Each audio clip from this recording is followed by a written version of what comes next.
Bong Benji, nagulat ang buong bansa actually ng Australia kasi napakadalang ng shooting dito. Kasi merong history ang aming gun licensing. Bigyan ko lang kayo ng konting background. Noong 1996, nagkaroon ng mass shooting incident doon sa state of Tasmania, specifically doon sa Port Arthur na kung saan 35 tourists ang namatay.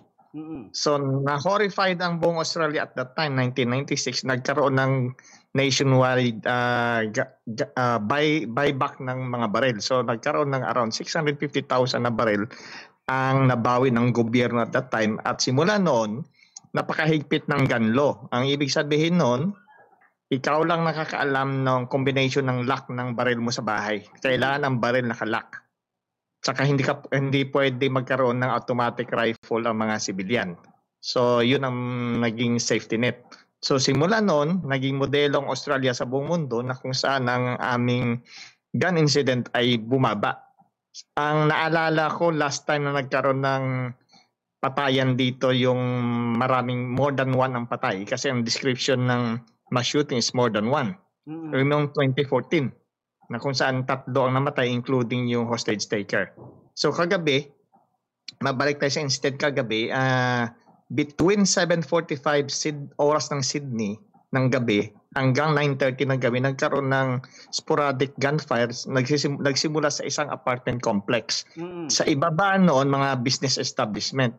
So randomly, namaril siya. So may 16 o 16 ang kataong sugatan, hindi lahat ito sa baril, mga shrapnel tsaka sa mga glass na mga salamin na nabasag. So merong isang suspect currently tinamaan ng baril sa ulo tsaka sa dibdib. So siya ay undergoing medical treatment. Sir, ano tong suspect na namaril? Identified siya as 60-year-old male, hindi sinabi ko anong nationality, at saka ni-roll out ng mga pulis ang yung terrorism angle. So possibly na ni-roll out din yung alcohol, so ibig sabihin hindi siya lasing. So wala pang charge na sinampang mga pulis. Ang na-recover isang 2 long rifle, ang isang identified as 30 caliber. So itong mga rifle na ginagamit niya, hindi pa alam kung license nito, sir? Apparently hindi daw ito lisensyado, so baka nakuha niya sa black market, hindi natin alam. Kasi dito, Bombo Benji, ang average ng Australia, may isang Australiano sa bawat 7 na may baril.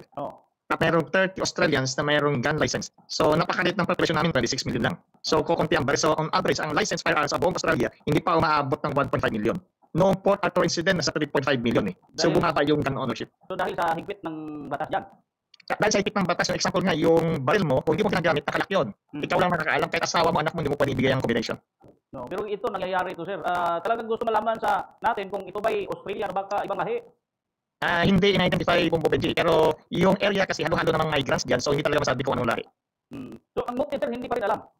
Ang motive hindi pa rin alam. So kung halimbawa lalabas later on ng mental health problem ito, posibleng mapawalan sala siya. Pero ano pong awareness nito, sir? Kasi sinasabi mo, wala nang talagang ganitong pangyayari noon dahil sa higpit, ngunit ngayon nakalusot. Anong learning nito? Kahit anong higpit Bombo Benji, merong makakalusot. Pero yung possibility napakaliit kasi nasa sobrang higpit. Pero hindi naman ito, sir, talagang makonsider na to na brutal talaga yung nangyayari? Shock lang yung buong Australia, Bombo Benji, kasi hindi kami sanay na may baril. Okay. So, sir, na-mention mo na ma-injured, wala bang mga Pilipino dyan? Normally, Bombo Benji, mga ganito, yung privacy, mahigpit talagang gobyerno, hindi sinasabi. Pero baka meron, o baka wala. Sa area na yun, Bombo Benji, inner west ng Sydney, that is about 20 kilometers kasi in farther west ako, yan ay hindi typically lugar ng mga Pilipino. Okay. So, at least walang... pero, sir, sa investigation sa Australia, talaga bang mas natutok sila kung sa atin dito? Talagang scientific evidence dito, Bombo Benji, talagang bago nila i-file ang kaso, talagang airtight. Hindi katulad na una yung announcement bago yung ebidensya. Yun yung pinagkaiba natin. Pero kung sakasakaling, sir, itong suspect, mayroon naman siyang tama, kung sakasakaling hindi siya mamamatay, ano pong talagang penalty dito, sir, sa laws dyan? Ang bawat estado kasi kanya-kanyang batas yan, hindi ako particular kung ilang taon siya dapat mabilanggo. Kasi nga, una, wala namang namatay. Pangalawa, yung pinaka na yan, yung pwede siyang attempted homicide or border, hindi ko alam yung pasikot-sikot ng batas, at saka yung illegal possession of firearms. Pero kung terrorism, sir, mas ano ba to? Dyan, mas mataas yung penalty? Kung ita-charge ng terrorism, mataas. Yung terrorism, masyado mataas ang penalty noon. Posibleng life sentence. Pero wala kaming death penalty. Yun lang ang gusto natin malaman. Baka sabihin yung iba, may death penalty pala doon sa Australia. Yun ang pinagkaiba namin, Bombo Benji. Kung i-compare ko lang sa Amerika, kasi pareha silang western country. Sa US, meron death penalty. Depende sa state, hindi lang sa Amerika meron. Dito sa Australia, buong Australia, walang death penalty. Pero, per capita, based sa population, mas kukunti ang crime dito compare sa Amerika. So, it means na yung death penalty doesn't stop the crime. Pero, sa sinasabi mo, kung talagang tira ulo ito, talagang illegal talaga yung armas niya nakuha. Posible kasi pwede mo namang bilhin per piece, lalo ngayon, uso yung 3D printer. So, sa black market, posible mong mabuo. Pero meron pa rin, sir, kahit sa may black market pala dyan, kahit higpit kayo. Meron pa rin black market pero pa rin nakakalusot kasi nga piyesa-piyesa. Kaya lang yung sabi ko nga sa higpit at saka sa pinakatupad talagang batas, mahirapan ka pa rin. Pero posible, wala namang perfect na batas at perfect na implementasyon na hindi pwedeng lumusot ang isang bagay kung gugustuhin. Pero mahuhuli. Sir, sa ating mga kababayan, assurance po natin kasi parang natakot mayroon na palang shooting, ma-shooting dyan. Baka may kapit panawagan ka sa ating kababayan. Compare mo din sa ibang bansa, ito ay napaka-rare. Ibig kong sabihin, yung sabi ko nga kanina, pinakahuli naming hostage crisis dito na may namatay in Sydney was in 2014. So that was 11 years ago. So ganun ka-peaceful dito. Although unfortunately ito nangyari kagabi. Sir, dagang salamat tayo hapon. Magandang umaga.